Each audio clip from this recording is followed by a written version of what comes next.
Ya estamos grabando y voy a hacer llamado de asistencia.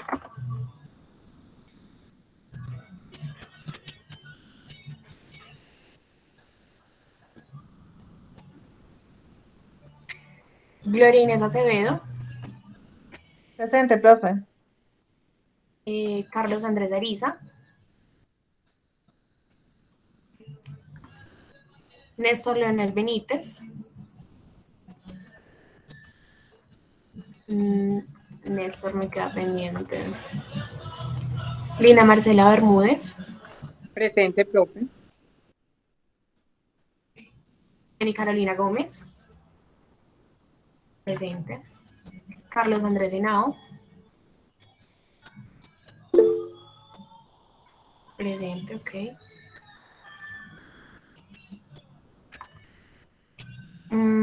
Laura Marcela Loaiza,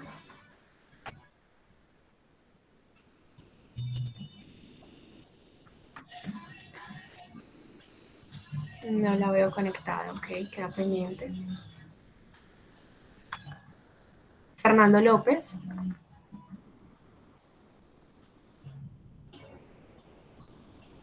Fernando tampoco está conectado. Diana Carolina Marín,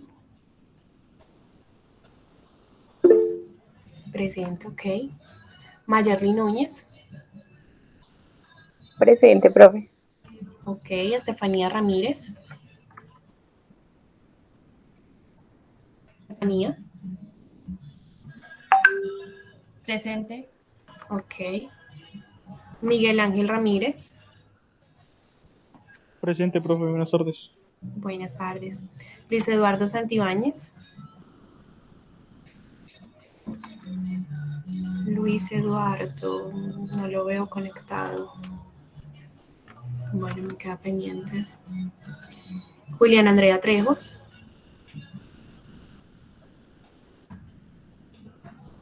Julián Andrea Trejos, Profe, ella me dijo que ya no iba a poder estar en esta clase. Yo pensé que había hablado con usted. no, que yo recuerde no me ha dejado ningún mensaje. ¿Y el parcial sabe si lo va a presentar? Sí, ella me dijo que el parcial sí lo presenta. Bueno, entonces la dejo ahí pendiente en asistencia porque no me dejó ningún mensaje. Bueno, Eh, Angie Marcela Vargas,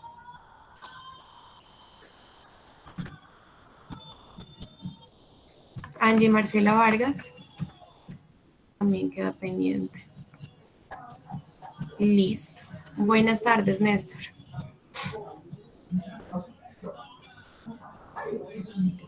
Listo, compañeros. Entonces, cerrando la clase que habíamos visto hace 15 días acerca de contratación estatal, donde estábamos hablando del SECOP, vamos a continuar con los criterios de desempate. Yo les había mencionado que leyeran acerca de los criterios que estaban establecidos en la Ley 2069 del 2020, conocida como la Ley de Emprendimiento. Como ustedes pudieron observar, digamos que esta ley está dirigida precisamente, por eso se llaman del emprendimiento, porque impulsa o beneficia precisamente a las personas de pronto de grupos vulnerables o de grupos sociales que no son tan vistos. Juan Esteban Ocampo.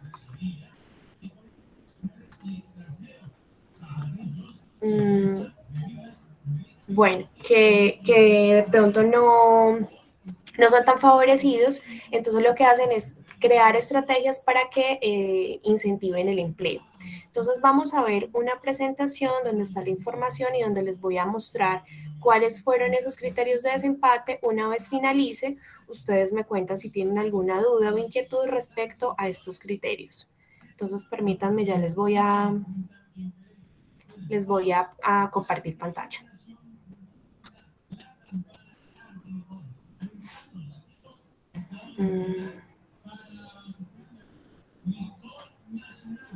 Me confirman, por favor, si ahí la están visualizando. Sí, profe. Listo, chicos. Entonces, vamos a hablar acerca de los factores o criterios de desempate establecidos en el artículo 35 de la Ley 2069 de 2020. Esta ley, pues, aproximadamente lleva un año, entonces está muy fresquita.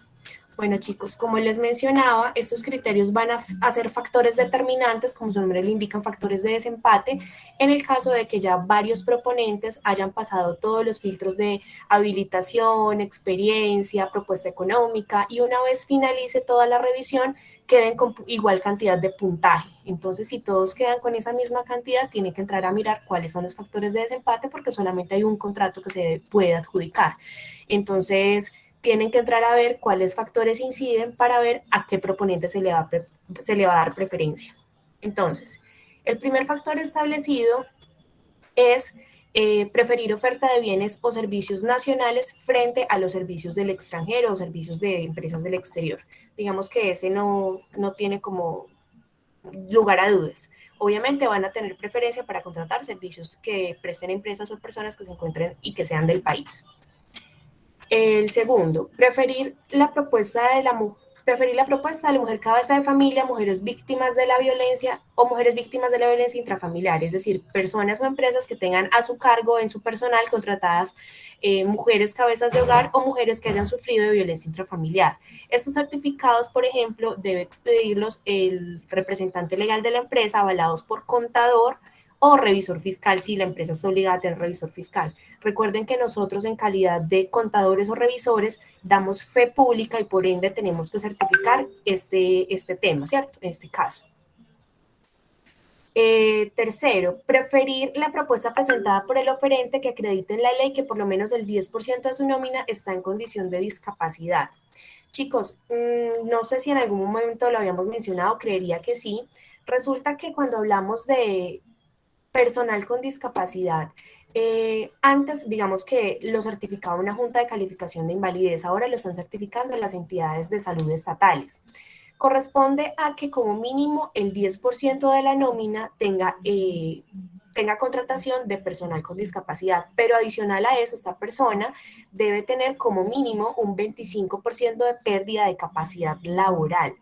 Es decir, a ellos les hacen unos exámenes los médicos laborales, donde establecen un porcentaje de la pérdida de la capacidad que tiene y como mínimo debe pertenecer al 25% para arriba, para que el certificado sea válido para esta condición. Y lo que dice de que el 10% de la nómina, entonces, por ejemplo, si yo tengo 10 empleados, como mínimo debo tener una persona con esta condición de discapacidad y que esté certificada. Una vez yo tenga este certificado, lo que hace la empresa es solicitar por medio del Ministerio de Trabajo la certificación de la empresa. Ellos le van a solicitar una cantidad de documentos, entre ellos, obviamente, el contrato, el certificado que le expidió la entidad de salud al empleado, y debe tener que una antigüedad como mínimo de 1 año para que esta persona empiece a tener, digamos que este beneficio para la empresa en contratos en contratación estatal. Igualmente, hay que tener en cuenta que cuando se presentan en consorcios, en ese mismo ítem le estaban exigiendo, tienen establecido la exigencia de que si es en un consorcio, que ustedes saben que es la unión de varias empresas o personas para poder licitar, es una sociedad de hecho, lo que hacen es que exigen que como mínimo el consorciado que está aportando el certificado de discapacidad cuente con un 25% de participación en la totalidad del consorcio. Y adicional a eso, que también tenga dentro de la experiencia habilitante que están solicitando para ese contrato como mínimo un 25%. Entonces, cuando el oferente es plural, cuando el proponente es conformado por varias personas, ya sea jurídicas o naturales, que es dado cuando se presenta un consorcio o una unión temporal. Entonces, aparte de tener la exigencia de que sea el personal con discapacidad al mínimo 10% de su nómina, le exigen que si es un consorciado el que está aportando el certificado, pues como mínimo tenga ese 25% de cubrimiento respecto al consorcio, es decir, de participación en el consorcio y de cumplimiento de la experiencia habilitante. Entonces, eso también lo menciona ese mismo artículo. Bueno, otro factor, el factor que sigue es preferir la propuesta que acredite la vinculación en mayor proporción de personas que no sean beneficiarias de la pensión y que hayan cumplido el requisito de edad de pensión. Este se hizo y hay una ley explícita para, permítanme, yo le marco asistencia a Angie. Chicos, Acabo de ver que se han conectado 2 personas aparte de Angie Marcela. ¿Me confirman, por favor, quiénes son para marcarles asistencia? Profe, yo, Laura Marcela Loaiza. Sí. Ay, tengo otro correo. Ya me conecto con mi Listo, cuenta. exacto. Este tenía otro correo, entonces no. Y hubo otra persona. Fernando López, profe. Fernando Buenas López. tardes. Listo, chicos. Solamente tengo pendiente Luis Eduardo Santibáñez en asistencia. Sí, Angie, te acabé de ver conectada. Listo, chicos. Lo que pasa es que los otros 2 compañeros es que se conectaron de unos correos que no conocía, unos correos que no son de su propiedad, entonces por eso no tenía cómo identificar quiénes eran. Bueno, chicos, en la que habla de adultos mayores, lo que están haciendo es incentivando precisamente la contratación de adultos mayores que ya cumplieron la edad para pensionarse, pero que no han cumplido con la cantidad de semanas cotizadas. Ustedes saben que la edad para pensionarse para Colombia en mujeres es de 57 años y para hombres de 62. Entonces, lo que están pidiendo en este caso de criterio de desempate es que se contrate a este grupo de personas que ya cumplieron la edad, pero que porque no han trabajado, digamos que de manera continua o no han podido cotizar durante toda su vida el tiempo requerido para poderse pensionar, entonces en este caso les están solicitando eso como factor de desempate, la contratación de adultos mayores. Bueno. Otro factor de desempate es preferir la propuesta presentada por el oferente que acredite que por lo menos el 10% de su nómina pertenece a población indígena, negra, afrocolombiana, raizal, palenquera, rum o gitanas, que también lo habíamos visto cuando hablamos del Plan Nacional de Desarrollo. Chicos, en este caso entonces estamos hablando de que están digamos que también beneficiando a estas poblaciones que son menos favorecidas y que es muy difícil que las contraten, entonces por eso están incluidas dentro de este factor de criterios estatales, de criterios de contratación en el sector estatal. Entonces, este certificado ya también, aparte que tendría una certificación por medio del revisor, contador y representante legal, también sería por el Ministerio del Interior, en donde pues ellos tienen, digamos que las bases de datos de estas poblaciones específicas y certifican que estas personas corresponden a estas poblaciones, ya sea afro, palenquera, indígena, rum, entonces ese es otro criterio de desempate. Tengan en cuenta que en todos esos criterios se da más puntaje al que mayor cantidad tenga. Por ejemplo, si yo tengo solo uno, pero hay otro proponente que tiene contratado 5, pues ese proponente va a tener preferencia. El siguiente factor de desempate es preferir la propuesta que acredite la vinculación en mayor proporción a personas en proceso de reintegración y en proceso de reincorporación. Nuevamente, en este caso hablamos de estas poblaciones o de estas personas que están, por ejemplo, desmovilizadas, de las personas que estuvieron en el conflicto armado y decidieron reincorporarse a la vida social, entonces le están dando prioridad también a este sector que es muy difícil que lo contraten de manera pues de manera inicial. Entonces lo que hacen es brindarles esta estrategia para que las empresas pues volquen su mirada a ellos y puedan también tener participación activa en la parte laboral. Entonces se refiere a estas personas que han estado sí, víctimas del conflicto armado, por ejemplo, y quieren hacer una reinserción a la vida social. Por aquí me está hablando alguien. Ok, faltaba Luis Eduardo y me dice que ya va a entrar. Y ya Juliana me está hablando y me dice que va a tratar de presentar el parcial. Listo, pues ahí en el grupo. Bueno, chicos. Otro factor de desempate es cuando hablan de preferir la oferta presentada por una MIPYMES o cooperativas o asociaciones mutuales. Bueno, todos conocemos cuáles son las MIPYMES, pequeñas y medianas empresas. Hay una clasificación que depende entre activos y cantidad de personal contratado, pero pues en MIPYMES en Colombia es, no sé, el 90% de Colombia tiene empresas MIPYMES, entonces digamos que es un requisito fácil de cumplir, pero le están dando prioridad a las MIPYMES. Las cooperativas, pues también, tanto cooperativas como asociaciones mutuales, son entidades sin ánimo de lucro que lo que hacen es buscar un objeto específico, un objeto social, entonces están enfocadas tal vez a salud, a educación, al medio ambiente, a la parte artística, entonces también le están dando preferencias a este sector. La que sigue, preferencia para la oferta presentada por el proponente plural constituido por micro o pequeñas y pequeñas empresas, cooperativas, asociaciones. Digamos que es parecida a la anterior, pero entonces en este caso es a las que sean aún más pequeñas. Como les mencionaba, hay una clasificación para pequeñas y medianas empresas y en este caso para microempresas, en donde por la cantidad de personal contratado, es decir, por la cantidad de empleados y por la cantidad de activos, pues van a tener esta clasificación. La siguiente dice: preferir al oferente que acredite de acuerdo con sus estados financieros o información contable con corte al 31 de diciembre del año anterior, que por lo menos el 25% del total de los pagos que han realizado han sido a MIPYMES, cooperativas o asociaciones mutuales por concepto de proveeduría del oferente. En esta se refiere precisamente a que yo como contadora o revisor fiscal deben certificar que los pagos que yo he hecho para prestar mi servicio han sido en su mayoría a MIPYMES, o bueno, no en su mayoría, como mínimo en un 25%. Y pues esa información, ¿quién la tiene? Precisamente la parte del área financiero-contable, que es donde registran todos los pagos. ¿Cómo puedo verificar yo que las empresas a las que yo les compro son MIPYMES? Con un certificado de existencia, porque ahí está establecido el tipo de empresa que es, la clasificación que tiene. Entonces, digamos que ahí sería una revisión un poco más minuciosa de los proveedores a los que yo les compro y de si cumplo con la totalidad. Entonces tengo que revisar, si yo me gasté 100 millones en el año, como mínimo 25 millones tuvieron que ser por compras a empresas MIPYMES o a cooperativas o asociaciones mutuales. Entonces, este factor de desempate también lo que hace es incentivar la compra en el mercado local, incentivar la compra con las MIPYMES para poder que ellos también reactiven su economía. Y por este lado, sociedades BIC son las sociedades conocidas como sociedades con propósito, también están enfocadas al medio ambiente, a la parte social. Entonces digamos que también, estas son muy nuevas, se crearon creo que en 2018.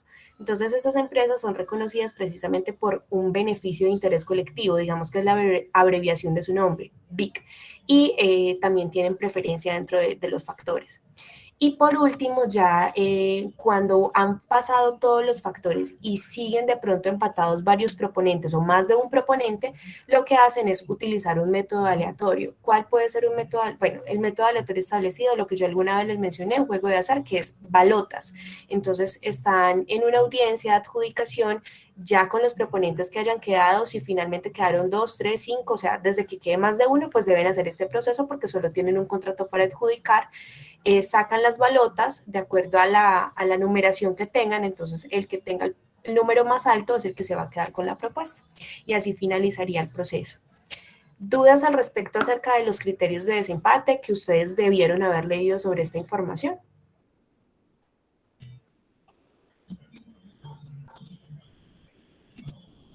¿Chicos? No, profe.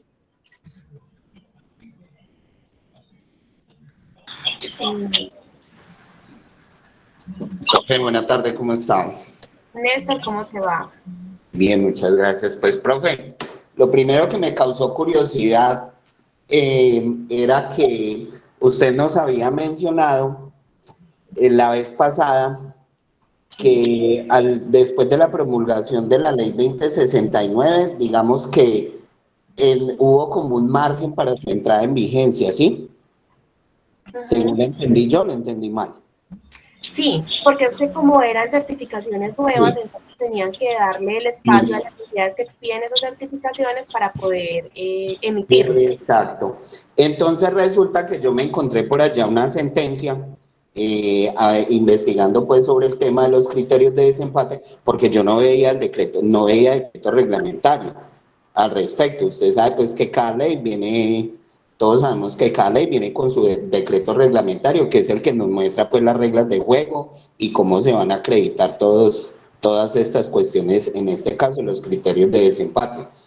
Entonces me encontré una sentencia donde ratifican que la entrada en vigencia de esos criterios de desempate van desde la promulgación de la ley, o sea, a partir de la promulgación, y que en cierto modo, digamos, hay unos criterios que son muy subjetivos. En el caso, por ejemplo, cómo establecer que se es madre cabeza de familia, ¿sí? Porque puede incidir que de pronto el cónyuge sí esté, pero que el cónyuge no responda, o que el cónyuge esté privado de la libertad, digamos, por muchas condiciones. Sí, claro. Entonces dejan digamos, estos criterios que son tan subjetivos, lo dejan como a discrecionalidad, es que se dice, de cómo es, de la misma entidad contratante. Es decir, que digamos en el pliego, según lo que entendí yo, pueden determinar cuando no están claros los criterios de desempate o estas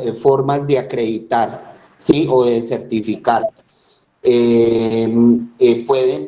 Pueden determinar en el pliego cuál es la forma de acreditar, valga la redundancia, estos criterios, según lo que entendí yo. Y también, bueno, obviamente obvian pues la parte del decreto reglamentario, y otra cosa es, yo entiendo que es sucesivo, o sea, que van en orden, ¿sí? Para tener en cuenta los criterios de desempate, según entiendo yo, Sí, que van en orden, o sea, van en ese empezamos por orden. el 1, el 2, el 3 y así sucesivamente hasta agotar pues todo el rango de posibilidades que allí nos muestra. Digamos que eso fue pues lo de la sentencia un poco larga, pero pues sí, sí me la leí y me pareció bastante interesante porque ahí, o sea, se tiene uno que remitir a muchas otras leyes para poder establecer este tipo de acreditaciones que nos dejan estos numerales de criterios de desempate. Sí. Pues es que estos criterios, digamos que existían, pero no estaban, digamos que, determinados como criterios de desempate. Antes el único criterio que existía era, o que sí estaba reglamentado para criterio de desempate, era la de la persona con discapacidad. Entonces, con esta ley lo que hicieron fue precisamente ya dejarlo establecido como criterio y ya los establecieron en ese orden. Entonces, por eso ya tienen esa, pues digamos que esa estructura.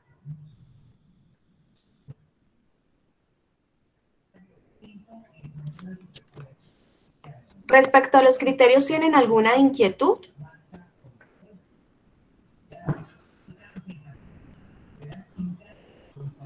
Chicos, ¿me escuchan? Chicos, Sí, profe. Angie me dice que no me está escuchando. Pues es que no se me estaba hablando Néstor, como que se le quedó, se le cortó y ya. Ah, ok, Angie me dice, sí, ya la escucho. Listo, chicos, entonces, ¿tienen alguna duda respecto a los criterios de desempate en contratación estatal? No. Bueno, No, profe. listo, chicos, vamos entonces a ver órganos de control. Voy a tratar de ser breve en ese punto para que ustedes puedan iniciar con el parcial y lo puedan hacer dentro del tiempo de la clase. Igual solamente son 8 preguntas y es sobre lo que hemos visto en las últimas clases. Entonces, chicos, en los órganos de control básicamente es una introducción porque ustedes van a ver una materia que se llama control al sector fiscal. En esta materia ustedes van a poder, digamos que identificar cuáles son esas entidades que ejercen ese control. Yo se las voy a mencionar y vamos a hablar, digamos que cuáles son las funciones que cumplen a título general. Entonces, no sé si ustedes recuerden, creería que sí, nosotros vimos, esperen un segundito, esta. Nosotros vimos, ¿me cuentan por favor si ahí están visualizando la pantalla? Sí, profe. Listo, chicos. Nosotros vimos a principio de clase, a principio del ciclo, una clasificación de las ramas que tenía la estructura del sistema colombiano, ¿cierto? Entonces hablamos de la legislativa, ejecutiva, judicial. En ese mismo link que ustedes ya tienen, van a encontrar también los organismos de control. Estos organismos precisamente son los que se encargan de hacer toda la parte de vigilancia y control fiscal a los sectores o a las empresas y entidades públicas o personas que manejen recursos de la nación, recursos estatales. Entonces, si nos vamos a ver, chicos, cuáles son los que están, digamos que, liderando los principales, entonces, en primera medida está la Auditoría General de la República. está la Auditoría General de la República. Obviamente, recuerden que en cada una ustedes ingresan y tienen toda la información, funciones, origen, leyes, pero básicamente quiero pues como ir al punto de cuál es lo principal que realiza, y la auditoría es la que se encarga de realizarle la vigilancia, o digamos que esa misma auditoría, a la Contraloría General de la República. Es el ente principal y es totalmente autónomo e independiente. Acá aparecen, digamos que todas las funciones y toda la información, pues en caso de que ustedes quieran ahondar más en el tema. Entonces, la Auditoría General de la República es la que le hace la vigilancia a la Contraloría. La Contraloría, a su vez, ustedes están viendo las páginas que estoy abriendo, ¿cierto? Sí, señora. Listo. La Contraloría General de la República, a su vez, es la que se encarga de hacer ya las auditorías o las fiscalizaciones a las entidades públicas que manejan los recursos públicos. Entonces, por ejemplo, si yo como empresa manejo un recurso para ejecutar una obra, como lo habíamos visto, por ejemplo, en el video de responsabilidad fiscal, entonces ellos lo que hacen es entrar a hacer esas investigaciones, ya sea porque hay una denuncia o simplemente de manera selectiva, escogen un caso y entran a mirar qué fue lo que sucedió en caso de encontrar incumplimientos o anomalías. Entonces, la Contraloría es la que se encarga de realizar estos. Regálenme un momento, por favor, yo cierro acá una pestaña. La Contraloría es la que se encarga de hacer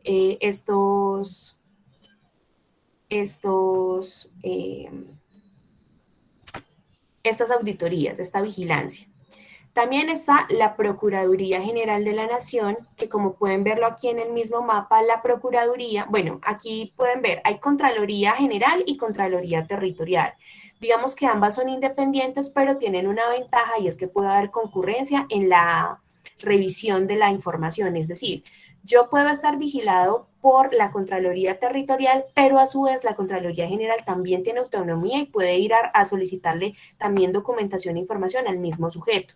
Tengan en cuenta que si la Contraloría General y la Contraloría Territorial ambas están haciendo la investigación a un mismo caso, va a tener prevalencia la investigación que tenga la General, la Contraloría General, a pesar de que ambas puedan hacer, digamos que, inspecciones sobre el mismo sujeto o sobre la misma entidad. Siempre va a prevalecer la Contraloría General. Como pueden ver aquí en el organigrama, entonces, órganos de control están la Procuraduría y la Defensoría del Pueblo. Estas están adscritas al Ministerio Público. La Procuraduría, digamos que es la mano derecha del Ministerio Público, es el órgano máximo del Ministerio Público. La Defensoría es como digamos que la mano derecha de la Procuraduría, en el sentido de que la Defensoría del Pueblo está enfocada a velar por los derechos humanos. Ustedes han visto que cuando hay diferentes, tal vez, irregularidades en la sociedad, atropellos contra la ciudadanía, digamos que esas denuncias se hacen en las defensorías de cada municipio, y ellos ya entran a hacer, bueno, y ellos a su vez se apoyan en las personerías. Digamos que acá está Defensoría del Pueblo, que es la general, personerías y distritales y municipales. Entonces, todos ellos son organismos de control que lo que hacen es ayudar precisamente a que haya una vigilancia sobre la gestión fiscal, para que en caso de que lleguen a encontrar irregularidades donde tengan que hacer procesos de responsabilidad fiscal, pues encuentren cuáles son los medios y cuál es el proceso a seguir para realizarlo. Entonces, chicos, hasta ahí, digamos que es un abrebocas. Como les digo, ustedes van a finalizar conmigo, y muy probablemente en adelante, pues dentro del PEMSUM está la materia control al sector fiscal, donde ya van a poder ahondar y hablar acerca de estos organismos de control, y ahondar en cuáles son digamos que los mecanismos que utilizan, las sanciones en cuanto a responsabilidades fiscales y todo este tema. ¿Dudas al respecto?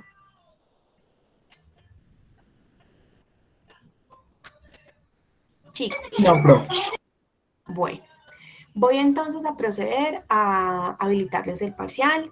Les quiero recordar, o a las personas que de pronto no me alcanzaron a escuchar al inicio, ayer les envió un link al grupo de WhatsApp en donde ustedes deben enviar una encuesta donde están evaluando a los diferentes tutores con los que ustedes han tenido clase. Entonces, para que por favor lo tengan en cuenta y lo diligencien, Y pues también aprovecho para despedirme porque ya es la última clase, ya finalizamos aquí y pues muy seguramente nos encontraremos el próximo semestre en otras tutorías. Chicos, dudas, preguntas, aportes, algo que quieran decirme antes de finalizar y proceder con el parcial.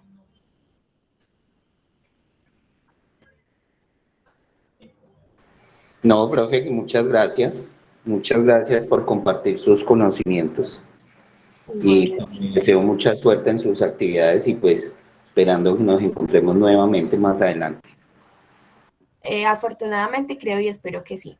Muchas gracias a ustedes, chicos. Espero que tengan una muy buena época de Navidad, que estén saludables, que estén con su familia y espero que el próximo año sea de muchas bendiciones para todos. Voy entonces a proceder a... Les voy a enviar el parcial por el WhatsApp mientras lo habilito en Infonet. Igual ustedes saben que la plataforma queda para que todos lo habiliten, para que todos lo envíen y tienen hasta las 3:15 que finaliza la clase, pues normalmente para que ustedes envíen el parcial. La intención es que tengan el tiempo, bueno, hasta las 3 porque realmente ustedes tienen un break para que puedan tener la otra clase con la que sigue y que pues no estén corriendo. Chicos, que tengan muy buena tarde, muy buen fin de año, que les vaya muy bien. Cuídense mucho y pues voy a finalizar entonces en este momento grabación. Ya paso a compartirles el parcial y lo subo a Funec. Igual en Funec queda la presentación. Bueno, también les voy a mandar ya a WhatsApp la presentación.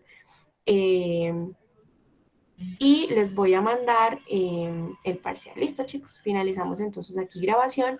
Cualquier cosa que necesiten me pueden escribir al WhatsApp. Estoy atenta.